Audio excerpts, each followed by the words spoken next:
Assalamualaikum warahmatullahi wabarakatuh. Perkenalkan, nama saya Wanda Rosina Putri dengan NPM 1850559. Di sini saya akan menjelaskan mengenai tugas statistika penelitian, yaitu menelaah dan menganalisis skripsi. Yang pertama, di sini kita memiliki rumusan masalah. Apakah peningkatan kemampuan komunikasi matematis siswa yang memperoleh model pembelajaran AIR, yaitu auditory, intellectually, dan repetition lebih tinggi dari siswa yang memperoleh pembelajaran biasa. Yang kedua, apakah self-efficacy siswa yang memperoleh model pembelajaran AIR lebih baik daripada siswa yang memperoleh pembelajaran biasa. Dan yang ketiga, apakah terdapat korelasi antara kemampuan komunikasi matematis siswa dengan self-efficacy siswa yang menggunakan model pembelajaran AIR. Nah, di sini kita pun memiliki tujuan penelitian. Yang pertama adalah mengetahui apakah peningkatan kemampuan komunikasi matematis siswa yang memperoleh model pembelajaran AIR lebih tinggi daripada siswa yang memperoleh pembelajaran biasa. Yang kedua, mengetahui apakah self-efficacy siswa yang memperoleh model pembelajaran AIR lebih baik daripada siswa yang memperoleh pembelajaran biasa. Dan yang terakhir yaitu mengetahui korelasi antara kemampuan komunikasi matematis siswa dengan self-efficacy siswa yang menggunakan model pembelajaran AIR. Nah, di sini kami memiliki hipotesis penelitian, yaitu adanya peningkatan kemampuan komunikasi matematis siswa yang memperoleh model pembelajaran AIR lebih tinggi daripada siswa yang memperoleh pembelajaran biasa.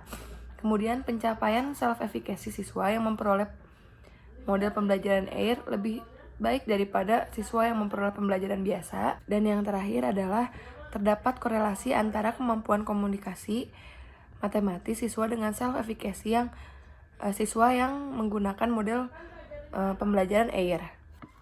Di sini ada teknik analisis data. Yang pertama, analisis data tes kemampuan pemahaman matematis. Nah, analisis data ini ada hasil tes awal, pretest, dan ada analisis data hasil akhir, yaitu post-test. A. Statistika deskriptif. Tujuan menampilkan statistika deskriptif yaitu untuk menggambarkan secara umum hasil pretest, kemampuan pemahaman matematis siswa. Berdasarkan statistika ini, data pretest diperoleh skor maksimum, skor minimum, rata-rata, simpangan baku, dan varians dari data pretest. Untuk kelas eksperimen dari kelas kontrol dengan menggunakan software IBM SPSS 24.0 for Windows. Nah, yang kedua ada uji normalitas. Nah, menguji normalitas untuk mengetahui data berdistribusi normal atau tidak dengan menggunakan uji statistika Shapiro-Wilk dalam taraf signifikasi 5 sama dengan 0,05 menurut Uyanto tahun 2006. Nah, ada A, jika nilai SIG lebih dari 0,05 maka sebaran skor data berdistribusi normal. Kemudian yang B, jika nilai SIG kurang dari 0,05 maka sebaran skor data tidak berdistribusi normal. Hasil pengujian menunjukkan bahwa data pretest berasal dari populasi yang berdistribusi normal. Maka analisis data dilanjutkan dengan pengujian homogenitas dua varian. Kemudian yang C yaitu uji homogenitas dua varian. Untuk mengetahui kesamaan varians homogenitas antara kelas eksperimen dan kelas kontrol dengan menggunakan uji Linvens tes dalam taraf signifikasi 5 sama dengan 0,5 sama dengan 0,05 menurut Santoso dalam Satriawan tahun 2015. A. Jika nilai SIG lebih dari 0,05 maka varians kedua kelompok homogen atau sama. Nah, yang B, jika nilai SIG kurang dari 0,05 maka varians kedua kelompok tidak homogen atau tidak sama. Nah, yang D yaitu uji perbandingan dua rata. Uji perbandingan dua rata melalui uji dua pihak. Karena kedua kelas berdistribusi normal dan homogen, maka dilakukan uji perbandingan dua rata melalui uji dua pihak menggunakan independent sample t-test menurut Sugiono. dengan hipotesis statistikanya H0 sama dengan 1 sama dengan 2 dan HA sama dengan 1 tidak sama dengan 2. Keterangannya, H0 tidak terdapat perbandingan kemampuan pemahaman matematis siswa antara yang memperoleh model learning cycle 7E dan model pembelajaran konvensional. Yang H-nya terdapat perbedaan kemampuan pemahaman matematis siswa antara pembelajaran model learning cycle 7E dan model pembelajaran konvensional. Yang kemudian kriteria uji dua rata. Menurut Uyanto, jika nilai signifikan lebih dari 0,05, maka H0 diterima dan HA ditolak. Dan jika nilai signifikan kurang dari 0,05, maka H0 ditolak dan HA diterima. Untuk mengetahui interpretasi dari perhitungan indeks gain, kriteria indeks gain 48 indeks gain, kriteria G lebih dari 0,70, tinggi 0,30, kurang dari G, kurang dari 0,70, sedang G kurang dari 0,30, rendah setelah mendapatkan rata indeks gain.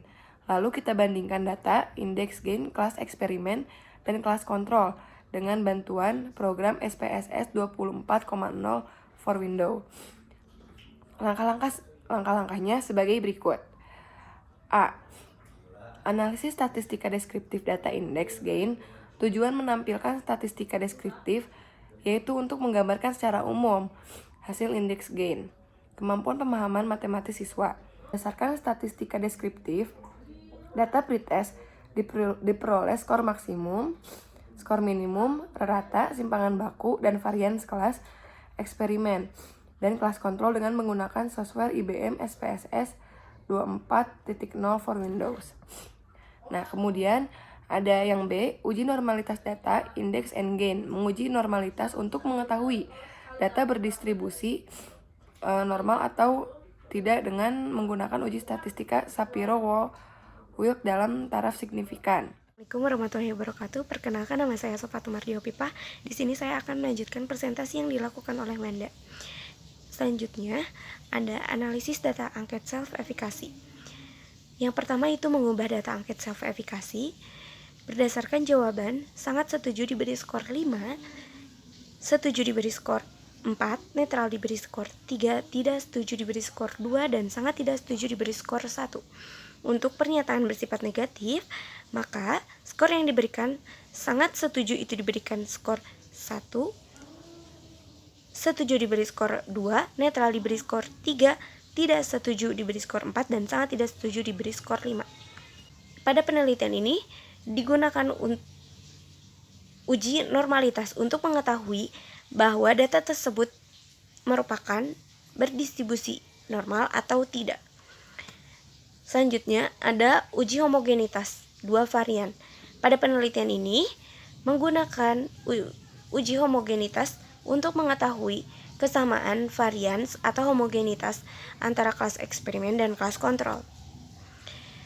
Yang keempat ada uji perbandingan dua rata. Uji perbandingan dua rata ini untuk membandingkan hasil kemampuan siswa pada kelas eksperimen dan kelas kontrol. Berdasarkan penelitian tersebut didapatkan statistik dengan statistik deskriptif yang ada pada PPT. Selanjutnya normalitasnya berdasarkan tabel, maka dapat disimpulkan bahwa data tersebut berdistribusi normal.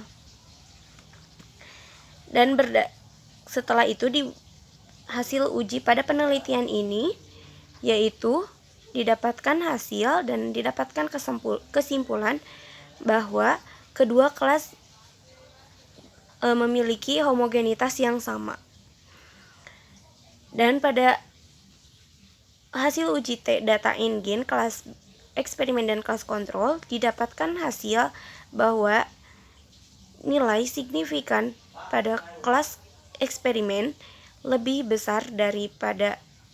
tinggi daripada siswa yang memperoleh model pembelajaran biasa atau kelas kontrol. Hasil analisis self-efikasi menggunakan uji perbedaan dua rata atau uji T untuk mengetahui apakah terdapat perbedaan antara self-efikasi siswa kelas kontrol dan eksperimen. Sebelum dilakukan uji T, terlebih dahulu dilakukan uji normalitas dan homogenitas varian dan didapatkan hasil uji normalitas yaitu sebagai berikut, dan didapatkan kesimpulan maka kedua kelas tersebut berdistribusi normal dengan kehomogenitasan, bahwa didapatkan kesimpulan bahwa kelas eksperimen dan kelas kontrol memiliki varian yang sama atau homogen. Selanjutnya, berdasarkan uji T, maka dapat disimpulkan bahwa self-efikasi siswa yang memperoleh model AIR lebih baik daripada siswa yang memperoleh pembelajaran biasa. Yang ketiga, ada hasil analisis korelasi antara kemampuan komunikasi matematis dan self-efikasi siswa, yaitu terdapat korelasi antara kemampuan komunikasi siswa matematis dan self-efikasi siswa. Berdasarkan penelitian disimpulkan bahwa pembelajaran menggunakan model AIR mempengaruhi kemampuan komunikasi matematis siswa dan self-efikasi siswa. Mungkin sekian presentasi dari saya. Mohon maaf apabila ada kesalahan. Assalamualaikum warahmatullahi wabarakatuh.